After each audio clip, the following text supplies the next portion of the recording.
For at least a century, men of learning had organized to purify, simplify, and standardize the language. As early as 1664, the Royal Society had envisioned such a project. In 1711, Alexander Pope, still only 23, in his essay on criticism, voiced the fear that, quote, "Our sons their fathers' failing language see, and such as Chaucer is, shall Dryden be," end of quote. Dr. Johnson, drawing on his 114,000 quotations, applied the new spirit of incremental science to the ancient world of words. For the common verb take, for example, he offered 113 different transitive senses and 21 intransitive senses. He offered 5 senses for genius, 11 for nature, 8 for wit. Quote, "The effect which Newton's discoveries had in mathematics," Dr. Johnson's American disciple Noah Webster from 1758 to 1843 declared, "Johnson's work had in this world of words," end of quote. Yet Dr. Johnson neither lamented nor ignored the organic growth of the language. His eloquent preface explained that language was inevitably changed by conquests, migration, and commerce, and by the progress of thought and knowledge. Quote, "When the mind is unchained from necessity, it will range after convenience. When it is left at large in the fields of speculation, it will shift opinions. As any custom is disused, the words that expressed it must perish with it. As any opinion grows popular, it will innovate speech in the same proportion as it alters practice. No dictionary of a living tongue can ever be perfect, since while it is hastening to publication, some words are budding and some falling away." End of quote. Before Dr. Johnson, the best authors had believed that provided the meaning to the reader was clear, it made no difference how the reader spelled his words. The basic problem of establishing a uniform English spelling came from the fact that the alphabet of our language was borrowed from another language. The Roman alphabet was never designed for English sounds. That alphabet, adapted from the Greek through the Etruscan, originally had only 20 letters. These became our modern English alphabet, but lacked J, K, V, W, Y, and Z. Then the Romans themselves added K for abbreviations and Y and Z for words they took from the Greek. These were the 23 letters when the alphabet was first used for English. Later, to serve the phonetic needs of English, W was made by tying together 2 U's. And J and V were introduced for the consonant sounds of I and U, finally producing the 26 letter modern English alphabet. The community at large went its own way, and the best English authors spelled according to whim, until by the 18th century, printed word lists and the increasing popularity of the rudimentary dictionaries had promoted the notion that there could or should be only one way to spell a word.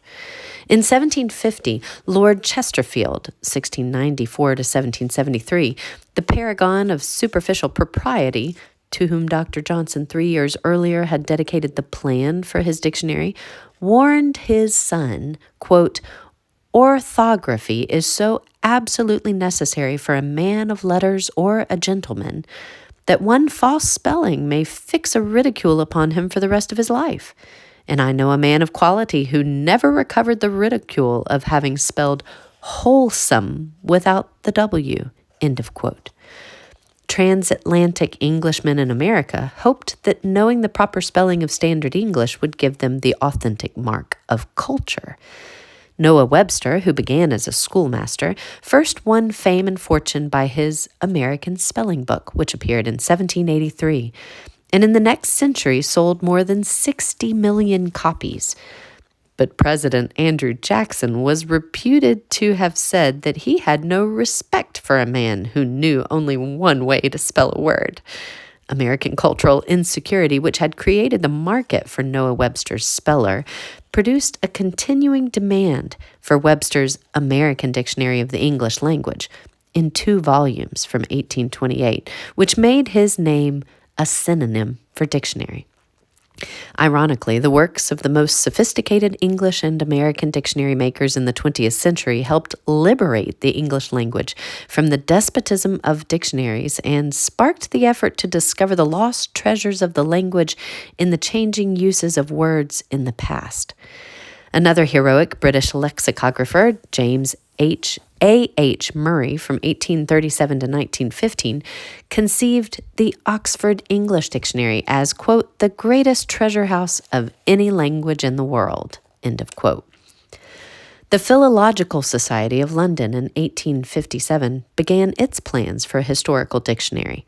After a number of false starts, in 1879, Murray, then an obscure assistant master of a school, took on the work, gave it shape, and brought more than half the vast project to completion. The purpose was to exemplify every word ever used in English and reveal its changing meaning.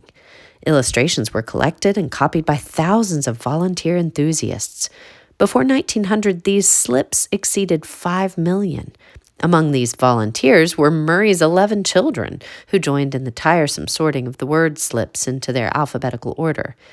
Little Rosfrith, his ninth-born, recalled her father catching her by the pinafore as he passed her in the hall of their Mill Hill house one day, when she had only barely mastered the alphabet, and saying, quote, "It is time that this young woman started to earn her keep," end of quote. Before his death in 1915, Murray had published nearly half the work, 7,207 pages of a total of 15,487. Quote, "All the family feel themselves taller by it," end of quote, was the household motto. Murray's successors brought the work to completion in 1925. The result, far from establishing a fixed standard, which had been the hope of Dr. Johnson and his predecessors, was to lay out for all to see the responsive, changeful, elusive character of a living world language through several centuries. As Murray explained in his introduction, that vast aggregate of words and phrases which constitutes the vocabulary of English-speaking men presents, to the mind that endeavors to grasp it as a definite whole, the aspect of one of those nebulous masses familiar to the astronomer, in which a clear and unmistakable nucleus shades off on all sides, through zones of decreasing brightness, to a dim marginal film that seems to end nowhere, but to lose itself imperceptibly in the surrounding darkness. And that concludes Chapter 68. Thanks for listening.